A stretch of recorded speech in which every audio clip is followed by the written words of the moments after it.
From playing iconic roles such as Ra's al Ghul to Oscar Schindler, you'd expect that Liam Neeson could take on the world, but his worst nightmare came true when he sat down for an interview on The View. He said he felt embarrassed and frankly violated on set, and slammed the network for allowing that to happen to him. So what's gotten the actor so angry? The absolute train wreck of an interview that wasn't supposed to go down the way it did. So he was sitting in his dressing room brooding while sipping on a cup of tea, naturally, and the hosts of the show were talking about gun violence in America. It's a problem that's really getting out of control, and there needs to be some serious discussion about it. Well, Neeson agreed with that and was actually excited to get up and talk about it too. He thought he would just go on the set during the break, chat up with the ladies and congratulate them on having such an important discussion, because that's what he had been told. That's right, the interviewers probably misdirected him so they could surprise him when the cameras were rolling. What a crappy thing to do. Instead, it did not go down that way. Things kicked off with Whoopi Goldberg asking him about his latest movie, which is a huge deal, guys. You talk about it so much. Don't blow my cover. Joy wants to get taken by you. Occasionally I do. My eldest boy is at boarding school. He'd sometimes call up and say, "Dad, could you..." It's Liam Neeson's 100th movie. He plays a private detective in the movie named Marlowe, and then things quickly took a turn for the unexpected. Co-host Anna Navarro kept mentioning how much Joy Behar liked Neeson, and how she had a lifelong crush on him. At first, it was fine, you know? Neeson shrugged it off and looked a bit shy. Even Whoopi tried steering the conversation away gently by asking him more about his movie. But Behar just couldn't let her crush slip through her fingers. She brought up the Valentine's card Neeson had given her and said she was expecting something more out of it. Hint, hint, probably not something appropriate for live television. But turns out, the actor had gotten one for the entire cast of the show. Even Whoopi got one. But that's no surprise because they've basically been friends forever. Then the other hosts began trying to get his attention, and they just kept making him more and more uncomfortable, asking him to sign hearts on their cards or write something naughty for them. And Neeson looked done. He was sitting there with his arms crossed, grimacing through the pain. All the while, they were basically just catcalling him in front of an audience. One of the hosts even told him how badly Behar wanted to be taken by him. Good reference, but completely inappropriate. But the actor hadn't even gotten to the worst part yet. The hosts all joined together and played a funny compilation video. At least they thought it was funny. I thought it was just plain weird, because no way they invited him to talk about gun violence and low-key harassed the poor dude on stage. So, Philip Marlowe. Yeah. It's quite an interesting choice. Why Philip Marlowe?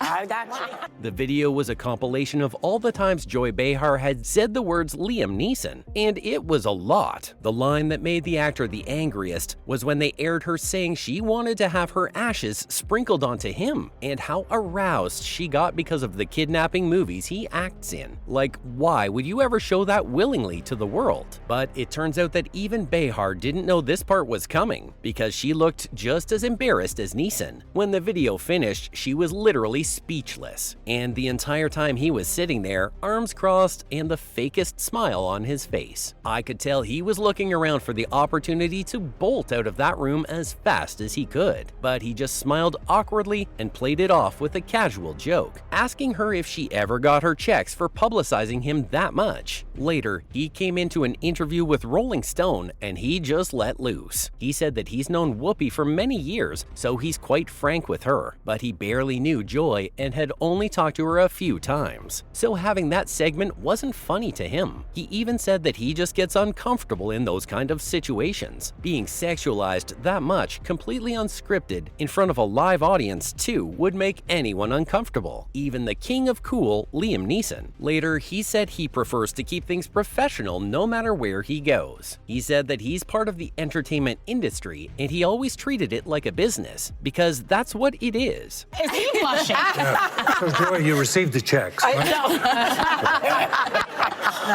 Sorry. I'm speechless. In the 30s and 40s, Hollywood studio heads would keep their actors pepped up by pumping them full of drugs. Actors like Mickey Rooney and Elizabeth Taylor were prime examples, and even though that probably happens even now, Neeson said he's just steered away from all of that. The horror stories of the infamous casting couch all haunt aspiring actors. Even though they get you a huge jumpstart in the industry, Liam went on to say how unprofessional he found it, mixing emotions with his business. And that's why he was so uncomfortable with Behar's thirsty comments on The View, so he probably won't ever be coming up on her show again. But even though the hosts fangirling over their latest crushes aren't really something wrong, they should have been more prepared for making sure their guests are comfortable and relaxed. Hopefully their next segment doesn't straight up harass anyone else too, but they should have done their research, because Liam Neeson has always been a respectful king. He said that in the 1990s, he was actually in the running to play a very iconic womanizer. I'm the owner of the pie. And does that give you leave to go poking your head out amongst the stars?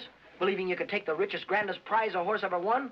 A grand nation. None other than James Bond. Now, this is the type of role that defines people's careers, but Neeson just turned it down, and that too only because his wife asked him to. He even knew the Broccoli family that was managing the franchise at the time, and he was riding off the wave of fame that he had just gotten after doing Schindler's List. Barbara Broccoli called him up personally and asked him if he was interested, and without a moment to spare, he replied and said he'd love to play Bond, so he had a pretty good chance to bag the role, and he would have been floating around in cash at this point. But his fiancée at the time, Natasha Richardson, told him that she wouldn't marry him if he became Bond, probably because he'd have to be around so many beautiful women all the time. And the franchise is famous for casting gorgeous actresses to play Bond girls. So without sparing a moment, he called up the studio and declined the offer. That's just how much love he had for his wife, and we all love a respectful king. But there's a reason why Neeson isn't going to be taken anytime soon. He's one of the most famous men in Hollywood, and it isn't an exaggeration to say that he has women dying at his feet. But even now, so many years after his wife passed away, apparently he still goes to her grave, which is just a mile down the road from his house, and he sits there and talks to her for hours. When he lost her, he said he was in the worst hole of his life. He couldn't come to terms with it, and for the first couple of years, he kept his ears perked up in case she just walked through the door any second. But that didn't happen, and since then, he said his heart has never settled for another. And there you have it. That was Liam Neeson's most awkward interview on The View.